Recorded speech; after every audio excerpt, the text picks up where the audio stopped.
Hi everybody and welcome to Heel Heat. My name is George Coles, and on this episode we're doing It Came From the Network. For this It Came From the Network, we're going to continue on the theme for the month, which is Viewer's Choice. If you were watching the community page, you would have seen I put a poll up asking which feud you would like to see highlighted on this show, and as it's obvious by these results and the thumbnail, the feud that won out was Shawn Michaels versus Bret Hart. With that, I had to go with one of their most iconic matches. Now, I've already reviewed the Iron Man match, so I had a couple other options I was going with.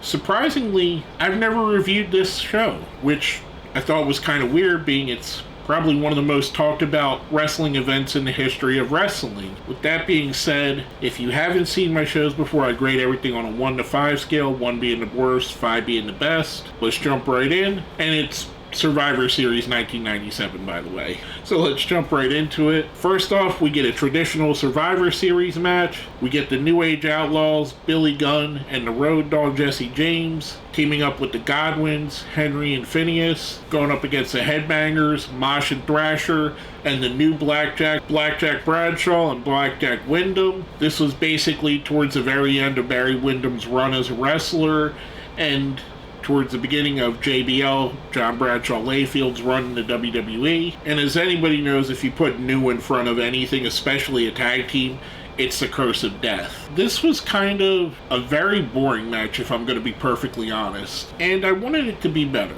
I like the Godwins, I like the Headbangers as tag teams. New Age Outlaws are always entertaining. The new Blackjacks, I like them separately. Together, the team wasn't around much, so I can't give it much credence. This, and we're going to see the next match, and kind of as the show goes on, is kind of the example of why this is the last Survivor Series to heavily feature the traditional Survivor Series matches. The matches themselves, if they're not booked really great to make someone look like a star or to make new feuds happen, they just kind of end up being boring. I won't go through every elimination on all these matches, because if I would, we'd be here for 2 hours. Ultimately, the New Age Outlaws are the last survivors for their team, Billy Gunn and Jesse James. I'm going to give this one a 2. Like I said, it was really kind of boring, if I'm being honest. Next up, we have another traditional Survivor Series match. We have the Truth Commission, represented by Sniper, Recon, who goes on to be Bull Buchanan,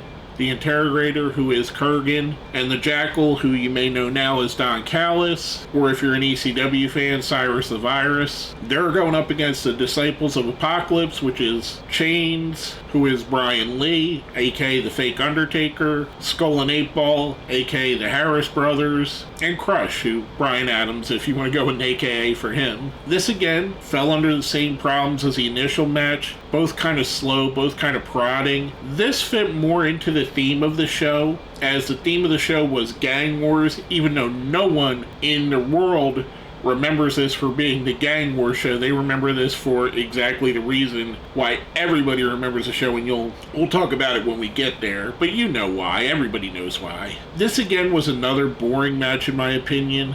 The Interrogator, aka Kurgan, is the lone survivor for his team. I'm giving this one a 2 again. It just wasn't that interesting. Next up, we have a very 90s relic. We have the AOL room with Kevin Kelly, who's there with a guy on a computer who's answering questions in an AOL chat room, which for those of us who were around during the time, it's a very nostalgic thing. However, it's also very dated. And the surprising thing is the person they have there, Stone Cold Steve Austin. Kind of interesting thinking back that it was really that long ago that Stone Cold was a thing. You know, you don't think about it being a quarter century ago that he was at the height of his popularity, but here you are, seeing Stone Cold in an AOL chat room. Just interesting in my opinion. That's followed up with another traditional Survivor Series match. We get Team Canada, the British Bulldog, Jim the Anvil Neidhart, Doug Furness, and Phil LaFawn, and they're going up against Team America, which is kind of weird because two of the Canadians are actually Americans. Neidhart's from Las Vegas, and Furness is from Tennessee, I believe. Yeah, he's definitely from Tennessee because he went to college in Tennessee and the whole lineage there. They're going up against Team America, which is Vader, Goldust, Mark Merrow, and a debuting Steve Blackman. This was Steve Blackman's debut match for WWE. I think he did stuff 5 years before, but I don't think it was televised where he had tryouts. He was one of those weird things that happens every now and again on TV, kind of like Santino, if you remember that, where he came out of the crowd on a Monday Night Raw, and that's how he got involved in this match, because he was saving someone from a beatdown from the Canadian team here. This was really interesting because usually when they have a debut like this on someone that you think is going to be a big star, the year before this, Rocky Maivia, aka The Rock, got to show off a lot in his debut. Undertaker debuting in Survivor Series had a big showing there. Blackman wasn't in this much, and this was a really weird time and a really weird era. Goldust had just got over the feud with Pillman, and unfortunately Pillman had passed away not too long before this, and they were acknowledging on screen that he was going through a divorce or had been divorced from his wife Marlena, aka Terry Runnels. So there was that weirdness. This was the beginning of when he turns into the artist formerly known as Goldust. A very interesting thing, because this feels a lot more like it's tied to the new generation era than it is what would become the Attitude Era, which we were starting to see here, and we'll talk about that in a moment as well. Ultimately, we come down to the sole survivor for his team, the British Bulldog. Again, this wasn't a great match, but I did like it better than the first two. There were some stories, Goldust walking out on Vader. There was some things there. The evolution of Mark Merrow. Mark Merrow had started his turn to becoming a heel already. There were things to enjoy about this. That's followed up with another match. Our first solo match of the night, we have Kane versus Mankind. And I wanted to like this match. I'm a huge Mankind fan. He's probably my favorite wrestler of all time, Mick Foley. And I'm a huge Kane fan. I like Kane a lot. I think he's one of the best big men in the history of all of wrestling. What hindered this match was the red lighting. If you're old enough to remember, you remember there was a time where they did a red lighting effect for Kane, and every match he was in, the arena was lit up red, kind of like that Hell in a Cell match a couple of years back, and it made everything kind of hard to see. From what I did see and from what I could watch here, other than being annoyed with that, this was a good match. Ultimately, Kane does pick up the win here. I'm giving this one a 3. Next, we go back to our traditional Survivor Series matches.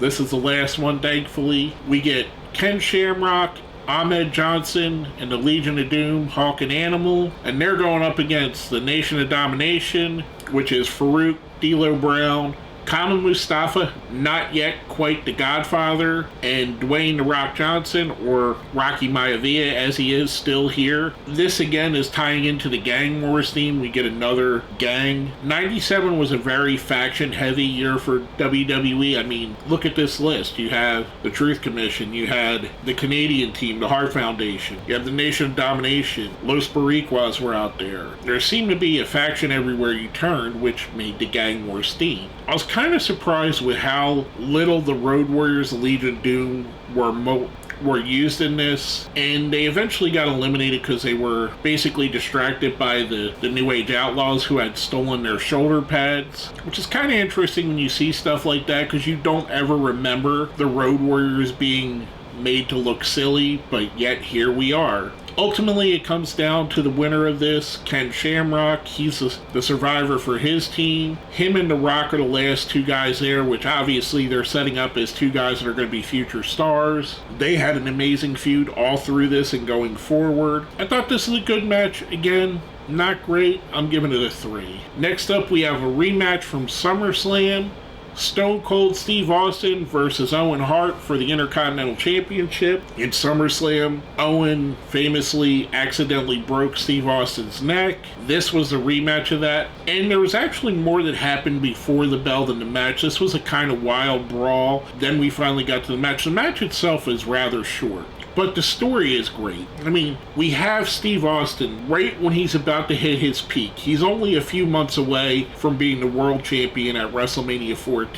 We are right there in the era of Stone Cold. We're about to get into the era of Austin versus McMahon. I mean, everything is heating up right here. And Owen Hart, in my opinion, I think Owen is the best of the Hart family. I've always liked him better than his brother Brett. Not saying that Brett's bad, just I prefer Owen. For what they have here, they put on a great story. It's a really good match. Obviously, Austin picks up the win here. I'm giving this one a 4. Owen did have Team Canada with him, but they didn't really get involved other than the beginning where they all catch a stunner. This was fun. I mean, I really enjoyed this. Like I said, I'm giving it a 4.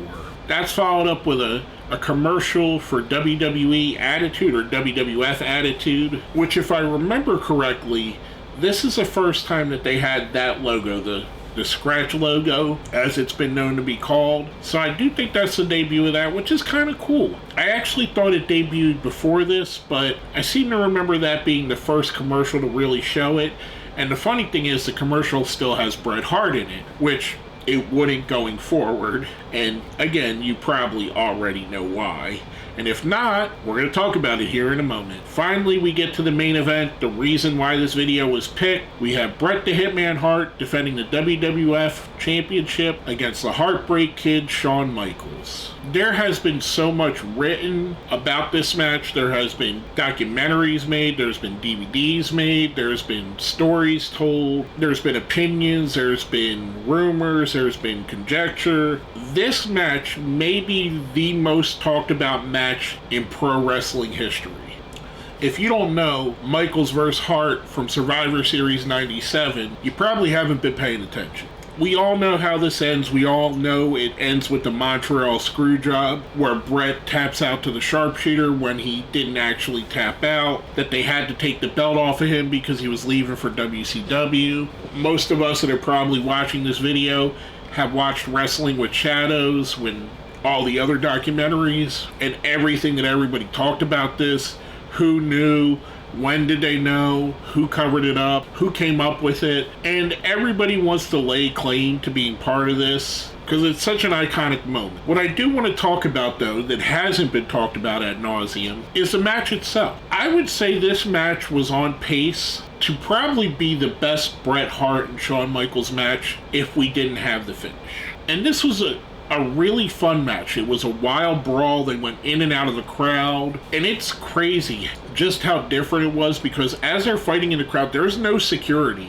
Shawn Michaels is there right next to fans. Bret Hart is right there in the fans. I forgot how much Vince McMahon and the Stooges were out during this match kind of trying to get it under control, which I honestly believe is they were trying to make sure that Bret didn't screw them over, even though they all knew that they were screwing Bret over. I thought this was an absolutely fantastic match until we get to the finish. And say what you will about why they did the finish, I think it was the right decision. I mean, Bret Hart basically backed him into a corner. I wish it didn't have to go that way. I wish they would have came up with something different, but they had to do it, I believe. The finish itself is terrible. It takes away from what should have been a great match. But when you think about that, does the story of this match outweigh the greatness of what the match would have been if they were just to let them two have a great match? Who's to say? As we all know, Shawn Michaels picks up the win here.